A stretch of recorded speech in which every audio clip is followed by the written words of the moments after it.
Hello, everyone. Do you hear that great music in the background? That is my dear friend, Jons Sousa. If you live here in the Boulder area, you're aware that he is an incredible musician, an incredible artist, and an incredible mystic in his art. And we are so fortunate at the nonprofit where I work to be hosting him and another musician this coming Thursday. They're going to take us on an Irish-Swedish journey. You can attend totally for free, or you can give us a donation at Hope if you want. But I thought tonight, with the air so beautiful, it would be great for you to get to know John. And I'm sure as you learn more, you'll want to hear more as well. So I'm going to turn the camera around, and from here on out, we're going to be on John.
Awesome. So here I am literally sitting 6 feet away at John's feet, only because the angle and the lighting is best this way. And I wanted to invite John to share a little bit more with us about his passion with Irish music, since that's part of the mysticism that we'll get to experience Thursday night when we're at Unity Church at Boulder. So John, take it away.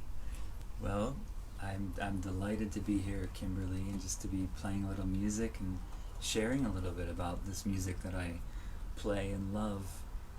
And I came across Irish music probably in my early 20s, and I've been a big fan of electronic music much of my life. And I discovered this group from the UK called Afro-Celt Sound System, and they were doing this amazing fusion with Celtic music, West African music, and other world musics. And so I heard the sound of certain instruments like the Irish bagpipes, which are called the uilleann pipes. Uilleann means elbow in the Irish language, because you play them squeezing these bellows at your elbows. And I just heard this sound and I loved it. And so then I went looking. Well, I actually didn't go looking for more.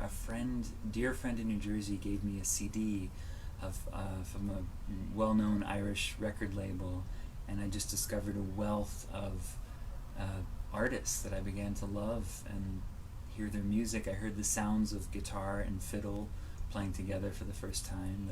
The legendary Kevin Burke and Micheál O'Donnell, for those of you who do know Irish music. And that was it. I started playing. I found a whole community here in Colorado, people who played at the local Irish pub, Conor O'Neill's. And then I moved to Ireland a couple years later and earned a master's degree in Irish music performance. And Ireland's become like a second home to me over the years. and it just keeps going. So for all of you that are watching, thank you so much. I'm going to ask John to play a second piece for us. And remember, he'll be playing live stream with Sandra Wong on Thursday from 7 to 8 p.m. Mountain Time. And you can register for free or give my nonprofit Hope a donation to help us serve the homeless. Either way, don't miss out because they are incredible. Take it away, my friend John. So I'm gonna sing a short, I'm gonna sing a verse of a song, a beautiful Irish language song called Cunlach Glas an Ower, and it means the green stubbled fields of autumn. It's a love song.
Isn't that awesome, everyone? It is such a blessing to be inspired in life, isn't it? And we all have choices we make that we do because it really moves us from within. And we feel a sense of calling. We feel a sense of needing to say yes to something in our lives because it's something much greater than ourselves. And that's how I think of John with his music. He just shared a little bit about what inspired him about Ireland, and I wanted to ask if he might share a little bit about what inspired him about music in general. What moved you, John, about loving to be open to music itself being a vehicle that you get to learn from and grow from and also share with others. So here's John sharing more with us. And remember, he is going to be playing live stream on Thursday, this Thursday, 7 p.m. Mountain Time, from an awesome church that has professional equipment. So I'm going to turn it over to John to share a little more. Well, I love that question, Kimberly. And, some of the first things I think about are my mom. When I was a kid, she had a great big record collection. And so she would play her records from the 60s and 70s. And one that really struck a chord with me was by an incredible musician named John Hartford, who was a renowned bluegrass fiddle player, banjo player. He danced. He was a steamboat captain. But I grew up listening to his album Aeroplane, and it always like it moved me. And this was at the ages of like 3, 4, 5, and I don't know if I couldn't put it into words back then. but then it was later in life that I heard Guns N' Roses and I heard rock and roll, and I remember the moment in my parents' house. I was upstairs walking in the hallway one day, and I was like, I want to do that. That's awesome. But it was a deep it was something that was like I want to express like that, or something wants to come through me. And I've loved rock and roll for years. Grew up playing rock and heavy metal music, and then I got seduced by this nerdy Hobbit music that I play nowadays, and which I love equally as well. And I love many styles and genres of music, but there was a real soul kind of like calling, or like this feeling of like life wants to express through me doing this somehow. Whatever music it is, Irish music, original music that I write, rock music, West African music, different musics I've been touched by and have studied. Awesome. Yeah. Thank you. Yeah. That's great. I'm sure you all can relate to that in one way or another. We all have moments where we're so moved by something where we give this big yes to it. So to end our time together tonight, Jon's going to share just a little bit more of his passion and his music with us. All right, I'm gonna play something a little faster here and kind of improvise and play a few tunes and take us out.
Heaven. That was heaven. That was heaven. So you want to say goodbye? I'm going to turn it on me. Yeah. All right. Well, I hope people can tune in on Thursday night, because it's going to be a lot of fun. Sandra Wong is incredible, and we're going to be playing not just Irish music, but some Swedish music, and then some original pieces we both have written. And Sandra will be playing on violin and nyckelharpa, and she's a powerhouse, so it's a joy to play with her. Wasn't that awesome, everyone? If you're just tuning in, Jon just played 3 pieces for us just to give a taste of how deeply this is a gift that comes from his soul. And so on Tuesday I'll be doing Facebook Live with Sandra, so you can get a taste of her as well. So if you'd like to, we'd love to have you join us on Thursday. just visit hopeforlongmont.org and go to the events page, and you can sign up right there. And remember, if you want, you can give a donation. We would love that because it helps us give something to these musicians that are giving us so much of themselves in the series. But either way, do not let money be a reason for you attending or not attending. You can sign up for free. We'll be recording this at Unity Church of Boulder, so they have professional equipment and multiple cameras, and the live stream is bound to be incredible acoustically and a true enjoyment for your home. So this is Kimberly signing off from Team Hope, and I hope you will join us. Blessings, everyone.